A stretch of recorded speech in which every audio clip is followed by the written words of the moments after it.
উপস্থিত হযরত হাজিরিন, সম্মানিত মুরব্বিন আযম, আমার সমবয়সের তরুণ ভাইয়েরা, বাড়িতে অবস্থানরত পর্দাশীলা সম্মানিতা মা ও বোনেরা, সর্বদা আপনাদের সকলকে রাসূলুল্লাহ সাল্লাল্লাহু আলাইহি ওয়াসাল্লামের শেখানো বাণী দ্বারা সালাম করছি। আসসালামু আলাইকুম ওয়া রাহমাতুল্লাহি ওয়া বারাকাতুহু।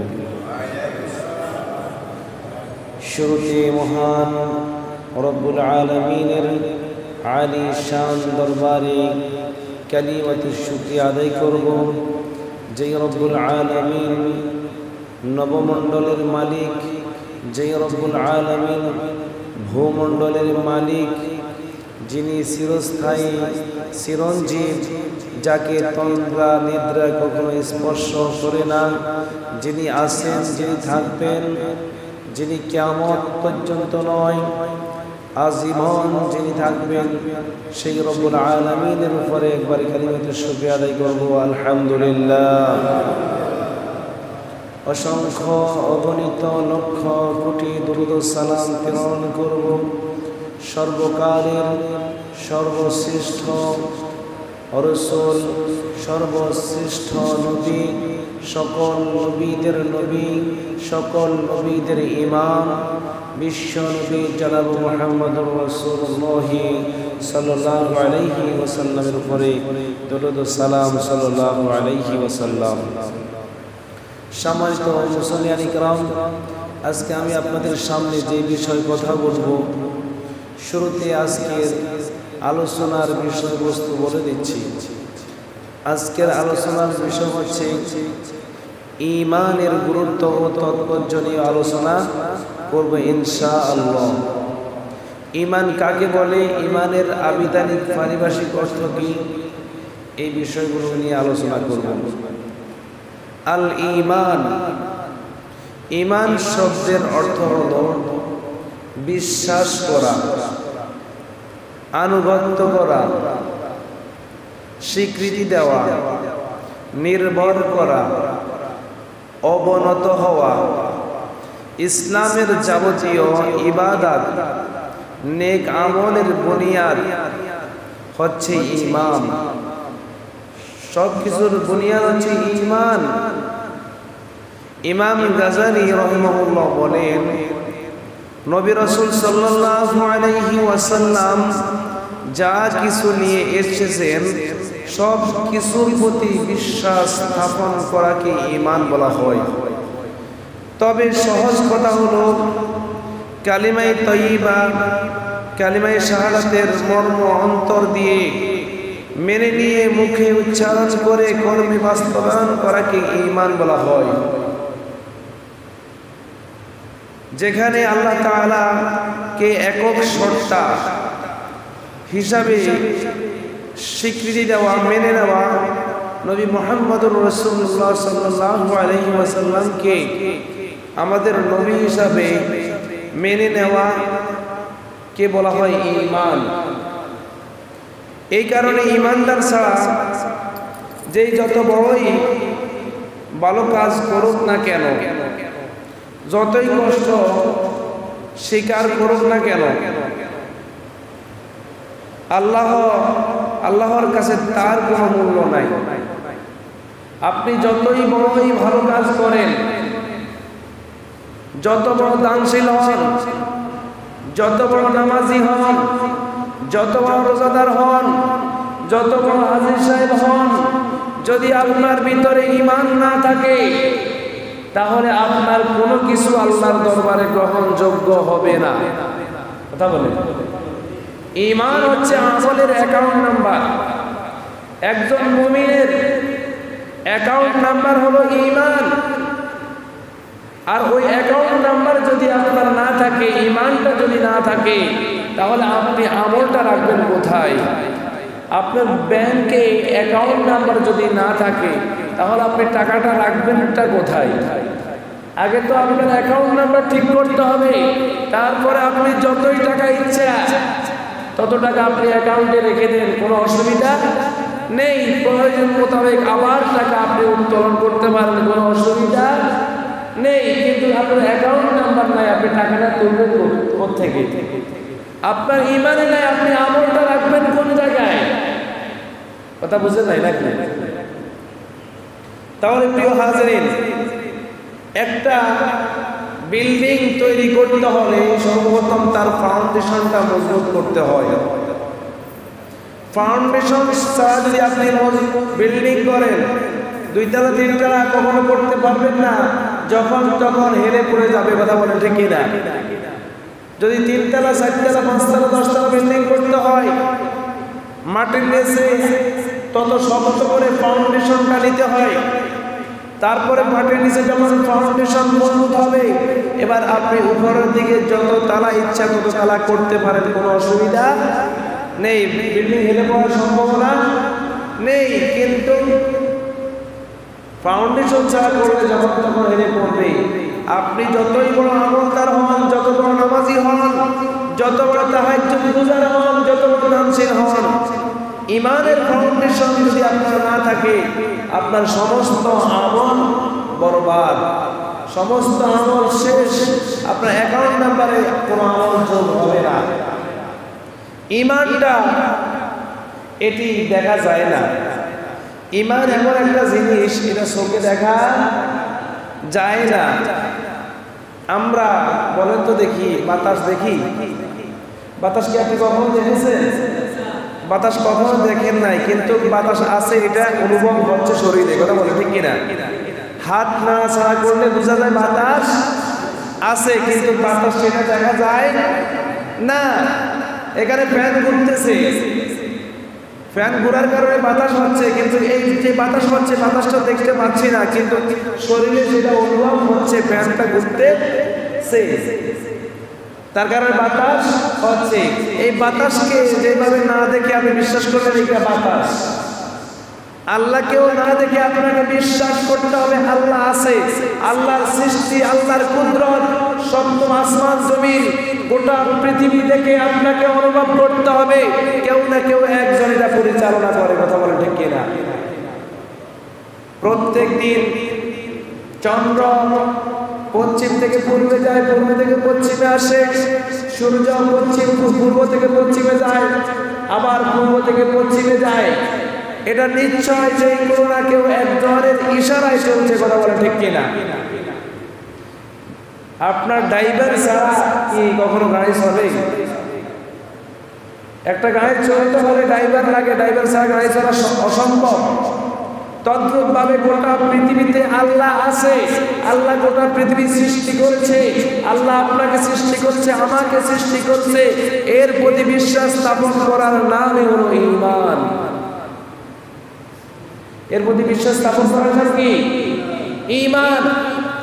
এই আল্লাহর প্রতি এগুলো বিশ্বাসের পাশাপাশি 7টি জিনিসের উপরে বিশ্বাস রাখতে হবে। কেউ যদি বলে আমি 7টি জিনিসের উপর বিশ্বাস রাখি না, সে ঈমানদার নয়। সেই 7টি জিনিস হলো আমানতু বিল্লাহি ওয়া মালাইকাতিহি ওয়া কুতুবিহি ওয়া রুসুলিহি ওয়াল ইয়াউমিল আখিরি ওয়াল কদরি খায়রিহি ওয়া শাররিহি মিনাল্লাহি তাআলা ওয়াল বা'সি বা'দাল মাউত। আমানতু বিল্লাহি, 1 নম্বর আল্লাহর প্রতি বিশ্বাস রাখতে হবে। 2 নম্বর ওয়া মালাইকাতিহি, তার ফেরেশতারা আছেন, এর প্রতি বিশ্বাস রাখতে হবে। 3 নম্বর বিশ্বাস হলো ওয়া কুতুবিহি, আল্লাহ তাআলা যে আসমানি কিতাব 104 খানা দিয়েছে, এই 104 খানার প্রতি বিশ্বাস স্থাপন করতে হবে। ওয়া রুসুলিহি, তার রাসূলের প্রতি ঈমান আনতে হবে। আল্লাহ তাআলা এই পৃথিবীতে যত নবী ও রাসূল প্রেরণ করেছে, প্রত্যেক নবী ও রাসূলকে আল্লাহ তাআলা কিতাব দিয়েছেন। প্রত্যেক নবী ও রাসূল আল্লাহর প্রেরিত বান্দা, এটার প্রতি বিশ্বাস করতে হবে। ওয়াল আমানতু বিল্লাহি ওয়া মালাইকাতিহি ওয়া কুতুবিহি ওয়া রুসুলিহি, 4টার পরে 5 নম্বর বলছেন ওয়াল ইয়াউমিল আখিরি। ওয়াল ইয়াউমিল আখিরি, পরকালের প্রতি বিশ্বাস রাখতে হবে। পরকালের প্রতি বিশ্বাস রাখতে হবে আপনাকে, কিয়ামতের দিনের প্রতি বিশ্বাস রাখতে হবে। ওয়াল কদরি খাইরিহি ওয়া শাররিহি, ভালো মন্দ তাকদীরের উপর আপনাকে বিশ্বাস রাখতে হবে। এই দুনিয়াতে চলতে গেলে ভালো মন্দ হবে, বিপদ আপদ হবে। আল্লাহ তাআলা আপনাকে ধনী করেছে, কাউকে গরীব করেছে, কাউকে বড়লোক করেছে, এটা আপনার তো তাকদীরে রয়েছে। এই তাকদীরের প্রতি আপনাকে আমাকে বিশ্বাস করতেই হবে। এই পৃথিবী 50,000 পূর্বে যখন এই জমিনটা দোল খাচ্ছে, আরশটা যখন পানির উপর বসবাস ছিলেন, তখন আল্লাহ রাব্বুল আলামিন মানুষের তাকদীর সৃষ্টি করেছে। এই পৃথিবীতে কত লোক আগমন করবে, কত লোক বিদায় হবে, কার মৃত্যু কোথায় হবে, কার মৃত্যু কোথায় হবে, সেই দুনিয়াতে কি খাবে, সেই কতটুকু রিজিক ভোগ করে যাবে, সমস্ত কিছু আল্লাহ রাব্বুল আলামিন এই পৃথিবী সৃষ্টির 50,000 বছর পূর্বে লিপিবদ্ধ করে রেখেছে। আপনি আমি কয় বছর হায়াত পাবো, এই কিছু কিন্তু আল্লাহ রাব্বুল আলামিন লিখে রেখে দিয়েছেন। তারপরে তাহলে আমাদেরকে তাকদীরের প্রতি, ভালো মন্দ তাকদীরের প্রতি ঈমান আনতে হবে।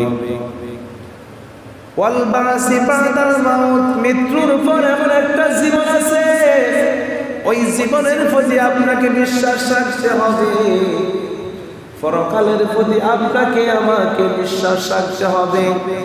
ইহুদি খ্রিস্টানরা তারা পরকাল বিশ্বাস করে না, তার কারণে তারা কাফের আর আমরা মুসলমান।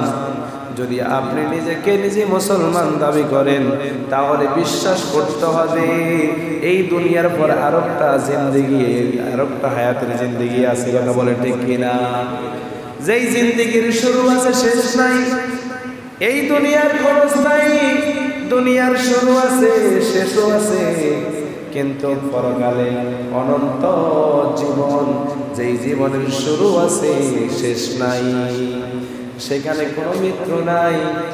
আল্লাহ তাআলা বলেন সুম্মা লা ইয়ামুতু ফিহা ওয়া লা ইয়াহইয়া, তারা সেখানে মরবেও না, বাঁচবেও না, তাদের আত্মা যেইভাবে আছে সেইভাবে থেকে যাবে। বলেন সুবহানাল্লাহ। সুতরাং প্রিয় হাজিরিন, ঈমানের দাবিতে যদি আপনি এই 7টি বিষয়ের উপর যদি বিশ্বাস স্থাপন করেন, তাহলে বুঝতে হবে আপনার ঈমান আছে। আর যদি 7টা বিষয়কে যদি মনে প্রাণে ধারণ না করেন, তাহলে বুঝতে হবে আপনার আমার ভিতরে ঈমানটা নাই। যারা যেইভাবে আমাদের দেশে বাংলাদেশে 1971 সালে স্বাধীনতা যুদ্ধ হয়েছে, যারা স্বাধীনতার যুদ্ধকে ধারণ করে, যারা এটাকে ধারণ করে, তারাই জায়গা জায়গা সফলতা অর্জন করে। আর কিছু লোক আছে স্বাধীনতাকে অস্বীকার করে, এরকম দল আছে না নাই? এরকম পার্টিও আছে। সুতরাং আপনাকে আমাদের বাংলাদেশ স্বাধীনতা যুদ্ধ হয়েছে এটা বিশ্বাস স্থাপন করতে হবে। তাহলে প্রিয় হাজির, আমি বলতেছিলাম, যদি ঈমানের দাবিতে যদি আপনি সত্যবাদী হন, যদি নিজেকে নিজে ঈমানদার দাবি করেন, তাহলে এই বিষয়ের উপর ঈমান আনতে হবে।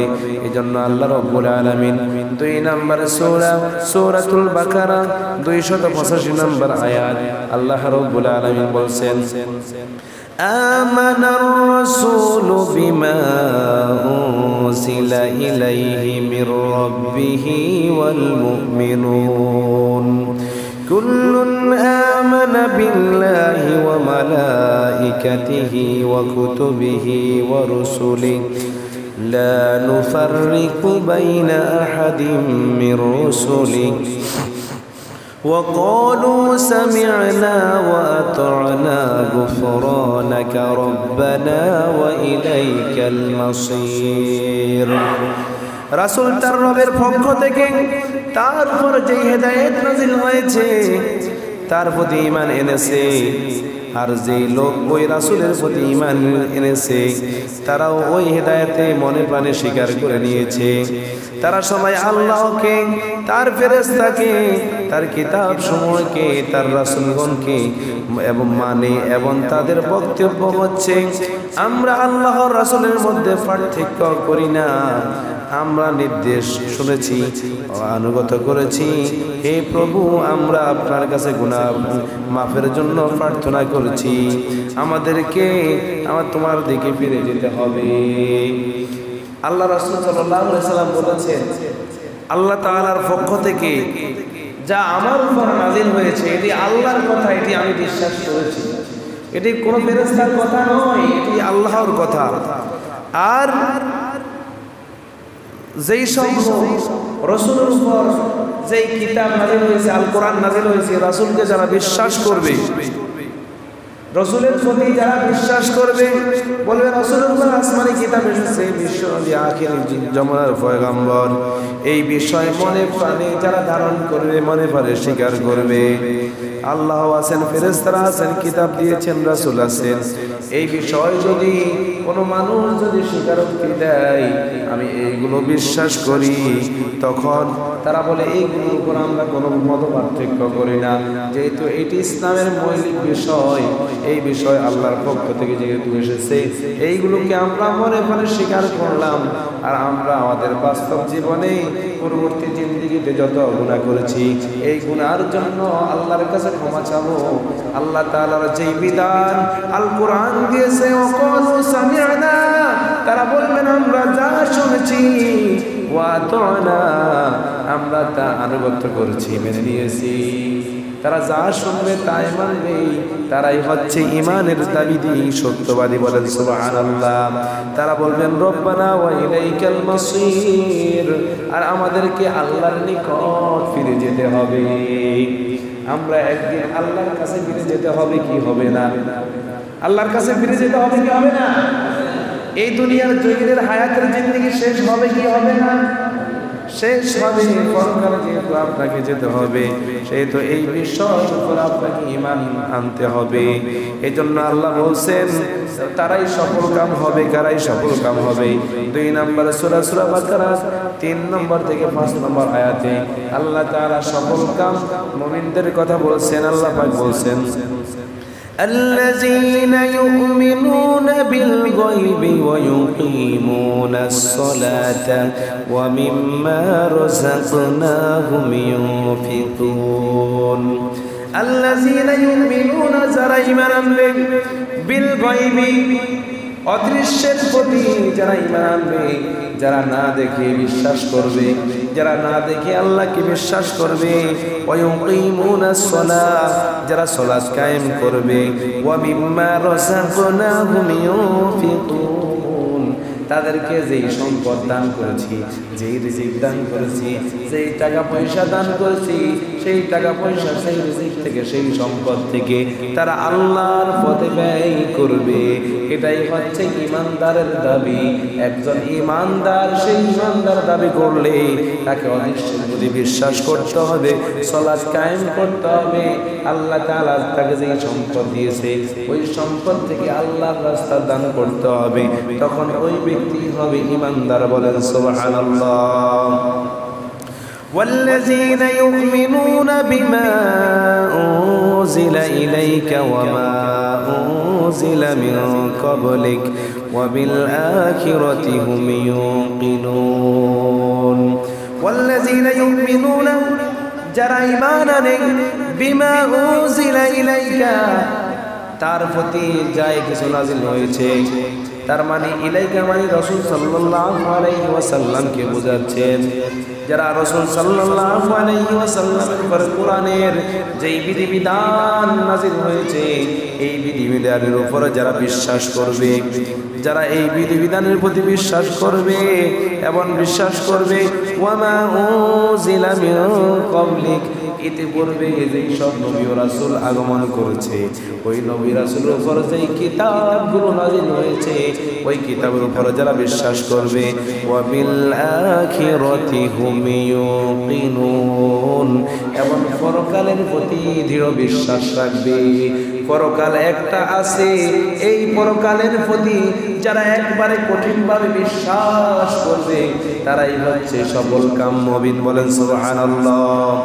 এজন্য আল্লাহ তাআলা তাদেরকে বলছেন যারা ঈমান আনবে, যারা অদৃশ্যের প্রতি যারা সালাত কায়েম করবে, তাদের কাছে রিজিক দিয়েছে তা থেকে ব্যয় করবে, আসমানি কিতাবের উপর বিশ্বাস রাখবে, রাসূলের উপর যারা বিশ্বাস রাখবে তাদের কি হবে? আল্লাহ তাআলা বলেন উলাইকা আলা হুদাম মির রাব্বিহিম ওয়া উলাইকা হুমুল মুফলিহুন। ওই সব মানুষেরা যারা উপরের যেই কথাগুলো বলেছি, পূর্বের যেই কথাগুলো বলে যারা বিশ্বাস স্থাপন করবে তারাই তাদের রবের হেদায়েতের পথে থাকবে। বলেন সুবহানাল্লাহ। মানে যারা আপনার অদৃশ্যের প্রতি বিশ্বাস স্থাপন করবে, সালাত কায়েম করবে, আল্লাহ তাআলা যে রিজিক দিয়েছে ওই রিজিকের উপর যারা বিশ্বাস স্থাপন রিজিক থেকে ব্যয় করবে এবং রাসূলের উপর বিশ্বাস করবে, পূর্ববর্তী যত কিতাব এসেছে সমস্ত কিতাবের উপর যারা বিশ্বাস করবে আল্লাহ তাআলা বলেন উলাইকা আলা হুদাম মির রাব্বিহিম, ওই লোকগুলোই আপনার তাদের রবের হেদায়েতের পথে রয়েছে। বলেন সুবহানাল্লাহ। ওয়া উলাইকা হুমুল মুফলিহুন, আর ওই লোকগুলাই সফল কাম হবে। বলেন সুবহানাল্লাহ। সফল কাম কি? সফল কাম কি? এটা তারা কি বলছেন? সফল কাম মানে হচ্ছে আপনি আল্লাহর জান্নাত পাবেন। কি পাবেন? আল্লাহর জান্নাত পাবেন। মানুষের দুনিয়ার জমিনে রুজি রোজগার করে একটা বিল্ডিং দিতে পারলে মনে করেন সে একটু সফল হয়েছে। কথা বলেন ঠিক কিনা? যদি 2 তলা 3 তলা 5 তলা 10 তলা একটা বিল্ডিং করতে পারে, এই চাকরি করার পরে সেই মনে করে এখন আমি সফল হয়েছি। কথা বলে ঠিক কিনা? মানুষ এলাকার লোক সবাই বলতেছে দেখো এই বিল্ডিং আছে, ওই বড় লোক। কথা বলে কি বলে না? তাহলে আপনি যদি সফল কাম হন, সফল কাম মানে হচ্ছে আল্লাহ তাআলার জান্নাত পাবেন। জান্নাতের অসংখ্য 100 তলা বিল্ডিং রয়েছে। বলেন সুবহানাল্লাহ। কত তলা বিল্ডিং? 100 তলা বিল্ডিং হয়েছে। আপনি যখন এই জান্নাতের বিল্ডিং গুলো দেখবেন আপনি বলবেন ওয়া ক্বালুল হামদুলিল্লাহিল্লাযী সাদাকানা ওয়া'দাহু ওয়া আওরাসানাল আরদা নাতাবাওয়াউ মিনাল জান্নাতি হাইসু নাশা ফানি'মা আজরুল আমিলিন। আপনি বলবেন আল্লাহর ওয়াদা সত্য। ওয়াকালুল হামদুলিল্লাহ, তারা জান্নাতে প্রবেশ করে বলবেন আল্লাহর সমস্ত প্রশংসা আল্লাহর জন্য, যিনি তার ওয়াদা সত্যই প্রমাণিত করেছে এবং তিনি যেই ওয়াদা দিয়েছে সেই ওয়াদা অনুযায়ী জান্নাত যখন দান করবে তখন আল্লাহ বলবেন তুমি জান্নাতের যেইখানে খুশি সেইখানে তুমি হাইসু নাশা, জান্নাতের যেখানে খুশি সেইখানে তুমি দৌড়াদৌড়ি করো, যেইখানে যেই জান্নাতের খুশি সেই জান্নাত তুমি ব্যবহার করো, তোমার যেই তালা জান্নাত ইচ্ছা সেই তালা ব্যবহার করো। বলেন সুবহানাল্লাহ। এক এক তালায় জান্নাতের এক এক ধরনের নাজ নিয়ামত রয়েছে, এক এক তালার সৌন্দর্য এক এক রকম রয়েছে। ওই জান্নাতটা আল্লাহ রাব্বুল আলামিন সোনা এবং রূপা দ্বারা তৈরি করেছে, মেশকা আম্বার জারফান দ্বারা মণি মুক্তা দ্বারা ওই জান্নাতকে করেছে।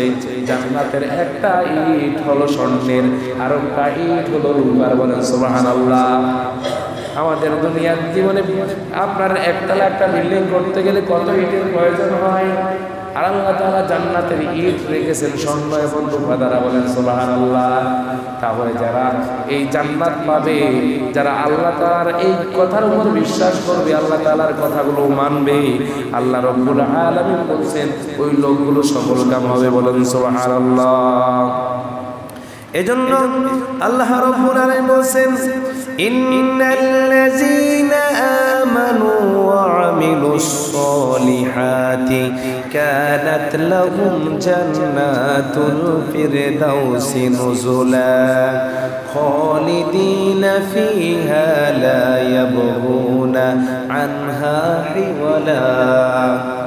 আল্লাহ বলেন ইন্নাল্লাযীনা আমানু, নিশ্চয় যারা ঈমান এনেছে। আজকে আমার আলোচনার বিষয় হলো ঈমান। আজকে আমার আলোচনার বিষয় কি? ঈমান। আল্লাহ পাক বলেছেন ইন্নাল্লাযীনা আমানু, নিশ্চয় যারা ঈমান এনেছো, ওয়া আমিলুস সলিহাত, যারা সৎ কাজ করেছো, কানাত লাহুম জান্নাতুল ফিরদাউসি নুজুলা, তাদের জন্য জান্নাতুল ফিরদাউস আমি আল্লাহ প্রস্তুত করে রেখেছি। বলেন সুবহানাল্লাহ। আল্লাহ পাক বলেন যারা ঈমান এনেছে, আমলে সলিহ করছে, আমি তাদের জন্য জান্নাতুল ফিরদাউস আমি তাদের জন্য সাজিয়ে রেখেছি। বলেন না সুবহানাল্লাহ। খালিদিনা ফিহা লা ইয়াবগুনা আনহা হিওয়ালা, তারা জান্নাতুল ফিরদাউসে প্রবেশ করে তারা আর অন্য জান্নাত তারা তালাশ করবে না, খুঁজবে না। বলেন সুবহানাল্লাহ। মানে কোন মানুষ যদি জান্নাতুল ফিরদাউসে প্রবেশ করে, আমরা দুনিয়ার জমিনে দেখবেন একতলা একটা বিল্ডিং করতে পারলে চিন্তা করি আরো একতলা বিল্ডিং করা যায় কিনা। এরকম বিল্ডিং করতে পারলে চিন্তা করি অমুক লোকে এই সুন্দর করে একটা বিল্ডিং করছে, তার সে আরো একটা বিল্ডিং তৈরি করতে পারে কিনা, এরকম কম্পিটিশন আমাদের ভিতরে হয় কি হয় না? এরকম হবে। অমুকে একটা বিল্ডিং দিচ্ছে, আমি চিন্তা করি তার থেকে কি সুন্দর আরো বিল্ডিং দেওয়া যায়। আর যখন যেই লোক একটা ভালো একটা বিল্ডিং করছে, সেই চিন্তা করে আরো কিভাবে ভালো একটা বিল্ডিং তৈরি করা যায়। কথা বলেন, এরকম চিন্তা তারা করে কি করে না? প্রত্যেক মানুষই করে। কেউ যদি টিনের ঘর দেয়, সেই চিন্তা করে কখন একটা বিল্ডিং দিতে পারি। কথা বলেন, কখন একটা সাইড ওয়াল দিতে পারি, বিল্ডিং দিতে পারি। এরকম কল্পনা সবার ভিতরে থাকে মানুষের। কারণ বনি আদমের আকাঙ্ক্ষাটা কবরের মাটি ছাড়া কেউ মিটাতে পারবে না। কথা বলেন, একটা হইলে দুইটা, দুইটা হইলে চারটা, চারটা হইলে 10টা, এরকম কথা বলেন। প্রত্যেকের আকাঙ্ক্ষা 1 লাখ হইলে 2 লাখ, 2 লাখ হইলে 5 লাখ। দোকান একটা হলে চিন্তা করে আরো একটা পাশে করা যায় কিনা, 10টা হইলে 10টার পাশে আরো 10টা দোকান তুলে দেওয়া যায় কিনা, তাহলে মাল দিতে পারবো। কথা বলেন, মানে তার আকাঙ্ক্ষা শেষ হয় না। আল্লাহ তাআলা বলেন যারা জান্নাতুল ফিরদাউসে যাবে, খালিদিনা ফিহা লা ইয়াবগুনা আনহা হিওয়ালা, তারা সেখান থেকে আর বের হতে চাবে না, তারা সেখান থেকে আর অন্য জান্নাত খুঁজবে না। বলেন না সুবহানাল্লাহ। সুতরাং ওই আল্লাহ রাব্বুল আলামিন তিনি বলছেন ইন্নাল্লাযীনা আমানু ওয়া আমিলুস সলিহাতি লাহুম জান্নাতিন নাঈম খালিদিনা ফিহা, যারা ঈমান আনে সৎ কাজ সম্পন্ন করে তাদের জন্য রয়েছে নিয়ামত ভরা জান্নাত। বলেন সুবহানাল্লাহ। আল্লাহ তাআলা আগের সূরাতে বলছেন, সূরা কাহফে বলছেন জান্নাতুল ফিরদাউস সাজিয়ে রেখেছে। আর অন্য সূরাতে আল্লাহ তাআলা বলছেন আমি যারা ঈমান আনবে, যারা সৎ কাজ করবে তাদের জন্য নিয়ামত ভরা, জান্নাতের নিয়ামত ভরা, তাদের জন্য নাজ নিয়ামত আমি প্রস্তুত করে রেখেছি। বলেন না সুবহানাল্লাহ। যেইভাবে আমরা অনেক বিয়ের জায়গায় দেখা যায় অনেক সময় আমাদের জন্য নাস্তা সাজিয়ে রাখি, বা ওখানে যদি ফাতিমাতি দেখতে যাই বা কারো যদি মেহমান হই, তখন আগে ভাগে তারা বিভিন্ন রঙ বেরঙের নাস্তা তৈরি করে রাখে কি রাখে না? আরো রাখে কি রাখে না? রাখে। আপনি যদি কোনো নামি দামি কোনো জায়গায় মেহমান হন, ওই জায়গায় তারা আরো নামি দামি খাবার প্রস্তুত করে রাখে, যারা আজকে মেহমান আসবে। আল্লাহ তাআলা জানে তার বান্দারা, ঈমানদার বান্দারা জান্নাতে যাবে, এর জন্য জান্নাতুল ফিরদাউস সাজিয়ে রেখেছে। সাজিয়ে রাখার পরে ওই জান্নাতুল ফিরদাউসে বিভিন্ন রং বেরঙের ফল ফুল, বিভিন্ন নাজ নিয়ামত দিয়ে ভরপুর করে রেখেছে যারা ঈমানদার তাদের জন্য। বলেন না সুবহানাল্লাহ। সুতরাং ঈমানদার হতে হলে আপনাকে আমাকে পরিপূর্ণ ইসলামের বিধিবিধান মেনে চলতে হবে। ইসলামের একটা মানবেন, আরেকটা মানবেন না। নিজেকে ঈমানদার দাবি করবেন, নামাজ পড়বেন না, রোজা রাখবেন না, টাকা আছে হজ করবেন না, টাকা আছে যাকাত দিবেন না, সেটা হবে? আমাদের দেশে এরকম মানুষ আছে, ইমানদার দাবি করে কিন্তু নামাজের কোনো খবর নাই, এরকম মানুষ আপনাদের এলাকা আছে না নাই? আরো যেরকম আছে না নাই? মুসলমান ইমানদার পরিচয় এক ওয়াক্ত নামাজও পড়ে না, এরকম অনেক লোক আছে। আপনাদের এদিকে না থাকলে আমাদের ওইদিকে আছে। আপনাদের দিকে আসেনি? ইমানদার দাবি করে নামাজ পড়ে না, আছে না? ইমানদার দাবি করে রোজা রাখে না, আছে না? ইমানদার দাবি করে টাকা আছে হজ করে না, ইমানদার দাবি করে টাকা আছে যাকাত দেয় না, এরকম লোকের সংখ্যা কম না বেশি? বেশি। তাহলে আপনি কিভাবে ইমানদার দাবি করলেন? কিভাবে নিজেকে নিজে মুসলমান পরিচয় দিলেন? এই জন্য আল্লাহ তাআলা বলছেন তুমি নিজেকে ইমানদার দাবি করবে। আল্লাহ পাক বলছেন ইয়া আইয়ুহাল্লাযীনা আমানু, হে ঈমানদাররা, আমানু দুখুলু ফিস সিলমি কাফা ওয়া লা তাত্তাবিউ খুতুওয়াতিশ শাইতান ইন্নাহু লাকুম আদুউম মুবিন। আল্লাহ বলেন হে ঈমানদারগণ, তোমরা পরিপূর্ণভাবে ইসলামে প্রবেশ করো। বলেন না সুবহানাল্লাহ। মানে তোমরা ইসলামের একটা মানবে আর একটা মানবে না, সেটা হবে না। ইসলামকে মানতে হলে তোমাদেরকে পরিপূর্ণভাবে ইসলামের যেই নির্দেশনা রয়েছে, সেই বিধিবিধান রয়েছে, সেই দিক নির্দেশনা রয়েছে, সেইভাবে তোমাদেরকে পরিপূর্ণরূপে ইসলামে প্রবেশ করতে হবে। বলেন না সুবহানাল্লাহ। নোয়াখালী থেকে ঢাকা যাচ্ছেন বাসে করে, এখন আপনি বাসের জানালা দিয়ে যদি কল্যাণ বাইর করে দেন, বাইর করে দেওয়ার পরে আপনাকে হেল্পারে অথবা দিয়ে বলবে তোমার কল্লা ভিতরে ঢুকো, নয় পাশের গাড়ি পাশের বাসে তোমাকে কল্লার ঠেটলায় দিতে পারে। কথা বলবে কিনা? তুমি যেহেতু বাসে ঢুকছো, তুমি এখন আমাদের নিরাপত্তায় থাকবে, তুমি বাসের ভিতরে থাকো, কল্লা বাইরে দিয়ে থাকা যাবে না। তুমি বাসের অর্ধেক ঢুকছো, অর্ধেক ঢুকতে পারবে না, কারণ অ্যাক্সিডেন্ট হলে এটার রিস্ক আমরা নিতে পারবো না। সুতরাং বাসে ঢুকতে হলে পুরো কল্লা ঢুকিয়ে হবে। আপনি যদি নিজেকে ইমানদার দাবি করেন, পরিপূর্ণভাবে ইসলামে প্রবেশ করতে হবে, না হয় অ্যাক্সিডেন্ট হওয়ার সম্ভাবনা আছে না নাই? আরো জোরে বলেন। কি আমার কথা বুঝেন নাই? কি উদাহরণ দিতে কি আপনাদের সমস্যা হচ্ছে না? বুঝতে অসুবিধা হচ্ছে নাকি? তাহলে ডুবতে হলে পরিপূর্ণ ডুবতে হবে, আর না হলে পরিপূর্ণ বাইরে যান।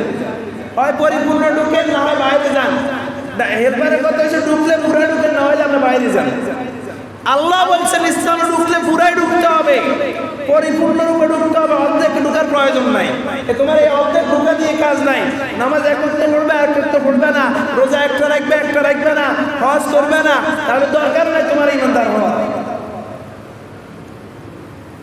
এজন্য আল্লাহ বলছেন ইয়া আইয়ুহাল্লাযীনা আমানু দুখুলু ফিস সিলমি কাফা, পরিপূর্ণরূপে তোমরা ইসলামে প্রবেশ করো। এটা আমার কথা নয়, সূরা বাকারা 208 নম্বর আয়াত বাইতে গিয়ে খুলে দেখবেন আল্লাহ তাআলা এই কথা বলছেন। তারপর আল্লাহ বলছেন ওয়ালা তাত্তাবিউ খুতুওয়াতিশ শাইতান, তোমরা শয়তানের পদঙ্ক অনুসরণ করিও না। যারা শয়তান আছে তাদের ধোঁকা পড়িও না, তাদের সঙ্গে চলিও না, তাদের সঙ্গে উঠা বসা করিও না।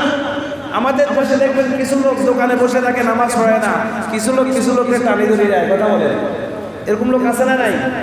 কিছু নামাজ পড়ে, কিছু পড়ে না, কিছু টেলিভিশন দোকানে টিভি দেখতে দেখতে সময় শেষ, কিছু ফেসবুক ইউটিউব দেখতে দেখতে সময় শেষ, আছে না নাই? বর্তমান জমানায় এটাই শয়তান। কথা বলে বর্তমান জমানায় শয়তান যদি দেখতে হয় এটাই দেখতে হবে। নামাজের সময় হয়েছে, নামাজ পড়ে না, বসে বসে ফেসবুক চালায়, বসে বসে ইউটিউব চালায়। কথা বলে তাহলে এইটাই বর্তমান যুগের শয়তান, এই রূপে এসেছে। কথা বলে তাহলে ওয়ালা তাত্তাবিউ খুতুওয়াতিশ শাইতান, শয়তানের পদঙ্ক অনুসরণ করিও না। নিশ্চয় জেনে রেখো আল্লাহ তাআলা বলছেন ইন্নাহু লাকুম আদুউম মুবিন, নিশ্চয় শয়তান তোমাদের প্রকাশ্য শত্রু। বলেন না সুবহানাল্লাহ। আল্লাহ তাআলা স্পষ্ট ঘোষণা করে দিয়েছে শয়তান তোমাদের প্রকাশ্য শত্রু। সে বাজাইতে চায় তোমাদের ভিতরে, বাইরে মারামারি বাজাইতে চায়, কিলাকিলি বাজাইতে চায়, কথা বলেন সম্পর্কের পাগল ধরাতে চায়, জড়গা বিবাদ তৈরি করতে চায়। কথা বলেন ঠিক কিনা? এগুলো করে তো শয়তানের মাধ্যমে, মানুষের মাধ্যমে। কারণ শয়তান দুই প্রকার, মিনাল জিন্নাতি ওয়ান নাস। কথা বলেন একটা হচ্ছে মানুষ শয়তান, একটা হচ্ছে জিন শয়তান। এটা কি আমার মুখের কথা না আল্লাহর কথা?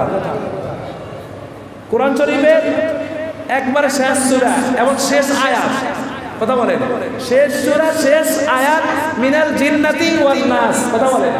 আল্লাহ তাআলা বলেন শয়তানের মধ্যে কিছু আছে মানুষ শয়তান, কিছু আছে জিন শয়তান। মানুষ শয়তান আপনার আমার সঙ্গে উঠা বসার সর্বসময় কিছু কিছু সময় খারাপ যুক্তি দেয়, আছে না নাই? খারাপ যুক্তি দেয় যে মানুষ দেশে কম না বেশি। আর যারা বলেন অমুকের দোষ নিয়ে সমালোচনা বদনাম করে এরকম লোক বেশি না কম? আর যারা বলেন অপরকে নিয়ে চিন্তা করে বেশি, নিজেকে নিয়ে চিন্তা করে না, কথা বলেন। নিজেকে নিয়ে মাথা ব্যথা নাই, অপরকে নিয়ে সব মাথা ব্যথা। আপনি যখন একজনের চোখের দিকে আঙ্গুল তুললেন এভাবে, বাকি তিনটা আঙ্গুল কার দিকে? কার দিকে? একটা আঙ্গুল আপনি অন্যকে বললেন অন্যের এই সমস্যা এই সমস্যা, আপনি তো নিজে বলতেছেন, তাহলে তোমার তো তিনটা সমস্যা। তিন আঙ্গুল তো নিজের দিকে আসে না নাই? আসেনি? তাহলে আগে নিজের দোষ নিজে খুঁজতে হবে, অপরের দোষ নয়।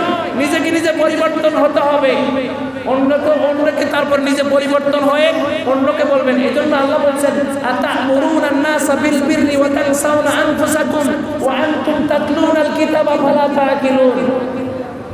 তোমরা মানুষদেরকে ভালো ভালো কাজের উপদেশ দাও, অথচ নিজেরা ভালো কাজ করার ক্ষেত্রে নিজেরা ভুলে যাও, কথা বলেন। অপরকে উপদেশ দিতে সোজা, কিন্তু নিজে সেটা পালন করতে পারে না, এরকম লোক আছে না নাই? ভালো কাজের উপদেশ দিতে কোনো সমস্যা হয় না, হুট করে উপদেশ দিয়ে যায়, কিন্তু নিজেদের একটা পালন করবে সেটা নয়। সুতরাং আগে আপনাকে আমাকে নিজেকে পরিবর্তন হতে হবে, নিজেকে চেঞ্জ হতে হবে, তাহলে অপরকে চেঞ্জ করা সহজ হয়ে যাবে। এই জন্য আল্লাহ স্পষ্টভাবে বলে দিয়েছেন তোমরা লোকদেরকে ভালো কাজের আদেশ দেয়। আতা'মুরুনা আন-নাসা বিল বিররি ওয়া তানসাউনা আনফুসাকুম ওয়া আনতুম তাতলুনাল কিতাবা ফালা তা'কিলুন। তোমরা লোকদেরকে ভালো ভালো কাজের আদেশ দাও, অথচ নিজেরা ভুলে যাও। তারপরে তোমরাই কিতাব পড়ো, তোমরাই পড়ো, এটা করলে এটা হবে, এটা করলে সেটা হবে। তোমরা নিজেরা বলো কোনটা পড়লে কোনটা করলে ভালো হবে, কোনটা করলে খারাপ হবে। এটা তোমরা বিভিন্ন কোরআন হাদিস থেকে পড়ি, তোমরা আবার সেই কাজটা করো। সুতরাং প্রিয় হাজির, আসুন ইমানের মধ্যে আপনাকে আমাকে অবিচল থাকতে হবে, অটল থাকতে হবে। ইমাম গাজালি বলেন ইমান মানে শুধু কালিমায়ে তয়্যিবা পড়লেন, কালিমায়ে শাহাদাত পড়লেন, ইমানে মুজমাল, ইমানে মুফাসসাল পড়লেন, এটার নাম ইমান নয়। ইমান হলো আপনার কালিমায়ে তয়্যিবা, কালিমায়ে শাহাদাত, এই চারটা কালিমার উপরে বিশ্বাস স্থাপন করে মনে প্রাণে লালন পালন করতে হবে, মুখে স্বীকার করতে হবে, বাস্তবে তা প্রমাণ করতে হবে, কথা বলেন ঠিক কিনা? এটার নাম ইমান। আর ইমান মানে হচ্ছে সমস্ত আমলের নাম ইমান। সমস্ত আমলের নাম কি? ইমান। সমস্ত আমল কাজকর্মের নাম হলো ইমান। এখন আপনার ইমানে কি আপনাকে ভালো কাজ করাচ্ছে না খারাপ কাজ করাচ্ছে, সেটা আপনি নিজে বুঝতে পারছেন, কথা বলেন ঠিক কিনা? তাহলে আমরা শুধু কালিমা পড়ে ইমান আনবো না, কালিমার যেই বাস্তব রূপ নিজের ভিতরে রূপ দিতে হবে, কথা বলেন ঠিক কিনা?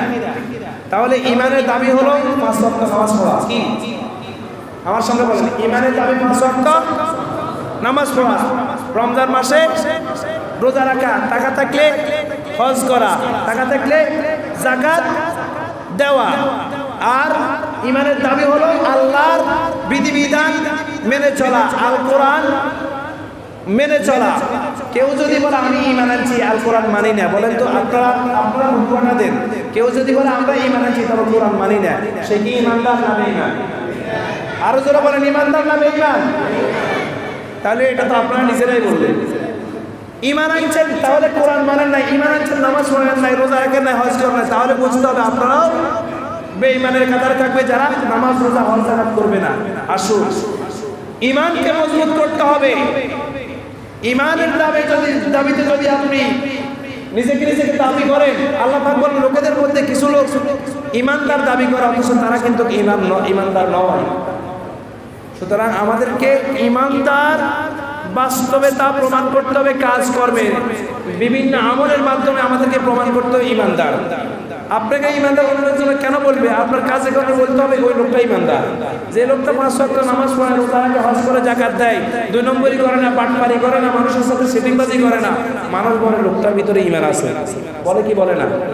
আর যাতে নামাজ পড়ে, বাটপারিও করে, সুদের কারবারি করে, ঘুষের কারবারি করে, দুর্নীতিও করে, মানুষ ভাই যাবে ঈমান, বলে না? আপনাদের এলাকা বলেনি, আমাদের এলাকায় এটা বলে। আপনি ইমানদার দাবি করলেন, কাজকর্ম ইমানের বিপরীতে করলেন, তখন মানুষ আপনাকে বেঈমান বলবে। ইমান আপনার ভিতরে আগে ফুটে উঠতে হবে। আমি ভালো লোক না খারাপ লোক সেটা আমার কাজে কর্মে আচার ব্যবহারে মানুষ বুঝবে আমি ইমানদার না বেঈমান। কথা বলেন।